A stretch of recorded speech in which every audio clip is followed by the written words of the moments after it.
Today I'm going to show you how you can learn telepathy using my new training system, Send and Receive.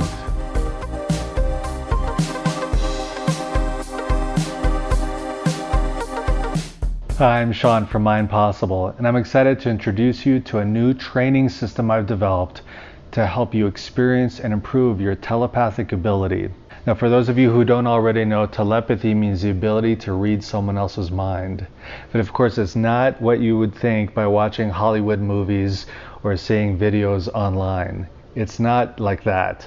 It's far more subtle and complex. Imagine what it's like every time you have a significant thought in your mind. You're probably picturing or imagining some colors and shapes or some scenery or some people. You might be remembering a sound or smell or sensation. You might have an emotional feeling or be thinking about complex principles and ideas. Imagine what it would be like if someone else close to you or far away was able to actually pick up on those impressions occurring in your own mind. Or imagine what it would be like if you could pick up on the impressions coming from somebody else who's having a significant thought or a memory or a feeling. This system allows you to work with a partner or with teams of people. You could even make it competitive and more fun that way if you wanted to test out your telepathic ability in a way that can be measured statistically. In this video, we'll focus on what it's like to learn with one training partner. So the two of you are working together, and you're going back and forth where the first person is the sender.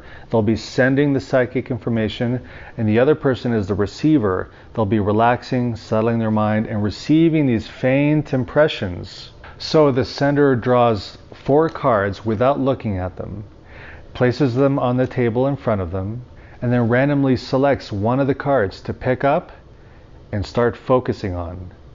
At the same time, the receiver will close their eyes if they want to. They can lean back, relax their body, relax their mind, slow down inside, and become sensitive to the subtle impressions that start to come to them from the sender. When a few minutes have passed, or when the receiver feels ready, they let the sender know. And at that point, the sender flips over the 4 potential target images. And then the receiver looks them over and decides which one they think the sender was sending and chooses it. And at that point, the sender will let them know if they were right or wrong. And that's just when the learning starts, because at that point, the sender can talk about how they were sending the feelings.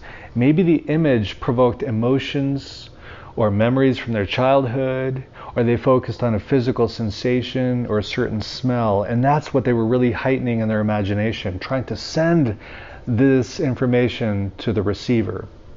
And the receiver can talk about what they were picking up, what were they feeling that was out of the ordinary, what was strange to them, what seemed to pop into their mind from nowhere, and why did those feelings make them select the picture that they selected. It's exciting when the receiver is correct. It's also really important and educational when the receiver is incorrect, because that's where the learning happens. What did you pick up on, and why did you choose one card over the other? Because maybe 2 cards have something in common. So in a way, you were actually receiving the information, but you chose the wrong card, but you were receiving something accurately. So there's a lot of interesting learning that can happen that will make you learn how to see into your own mind even better and understand your subconscious processes. And over time, as you work with your partner over and over again, regularly, you'll notice that you're getting better and better at perceiving your own mind, which will help you perceive your partner's mind.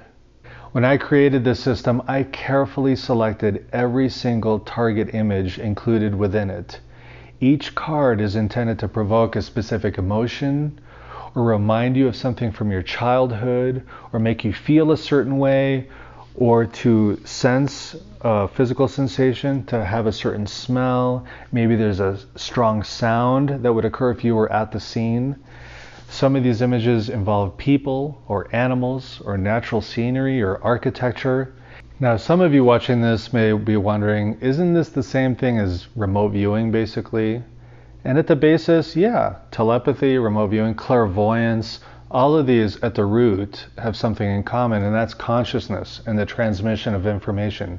In fact, you can use this system by yourself to practice your clairvoyant ability. In this case, you would have a pen and paper handy and the deck of cards nearby, and you would just draw one and place it face down without looking at it nearby.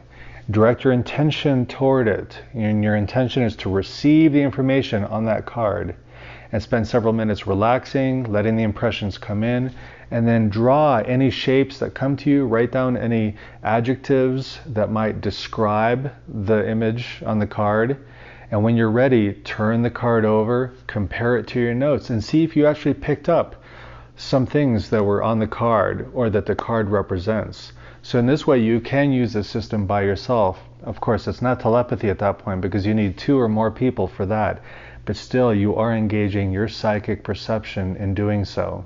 If you want to start off easy, you could actually just have the sender draw 2 cards at a time. That way your chances are 50-50 of getting it correct.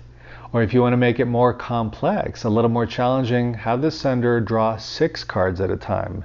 That's really a lot more difficult. But as you go on, you'll see that you do improve in your ability. There's so much to learn here, and it's so much fun. It really is a game, and if you keep it fun, your subconscious mind will be more engaged.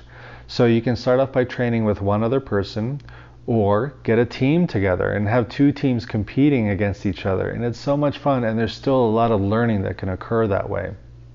When you open the box, it's important not to look at the cards. At the bottom of the deck, you'll see this. It says bottom of deck, flip over. So it tells you that this is the top of the deck. The next 2 cards on the top of the deck include training instructions on both sides. And of course, more instructions can be found on my website, mindpossible.com, and that's where you can go to order this deck. If ever this deck is available somewhere else online, you'll see the link in the description section of this YouTube video. If you happen to be a scientific researcher studying parapsychology, this deck is an easy way to study telepathy in the laboratory. Just get a sender and a receiver, give them this deck, sit back, and study the statistics of the receiver's success. Or if you're a psychic trainer yourself, you can get one of these decks and work with 2, 4, 6, even 8 students at a time. You can divide them into teams. Your students can take turns being the sender or the receiver. You could have teams of people being the sender. You don't have to have just one sender, but let 2 or 3 people look at the card and they'll send, and then let everyone else in the room try and receive and see if that changes anything. What is it like to receive information from groups of people at a time? What is it like to send information from groups of people at a time? There's so many different ways to use this training deck. Anyway, it's a whole lot of fun. I've been using it with my own students and with the groups that I work with, and everyone's had a great time and seeing that indeed, on a very subtle, subconscious level, information and emotions and memories are being transmitted back and forth all the time.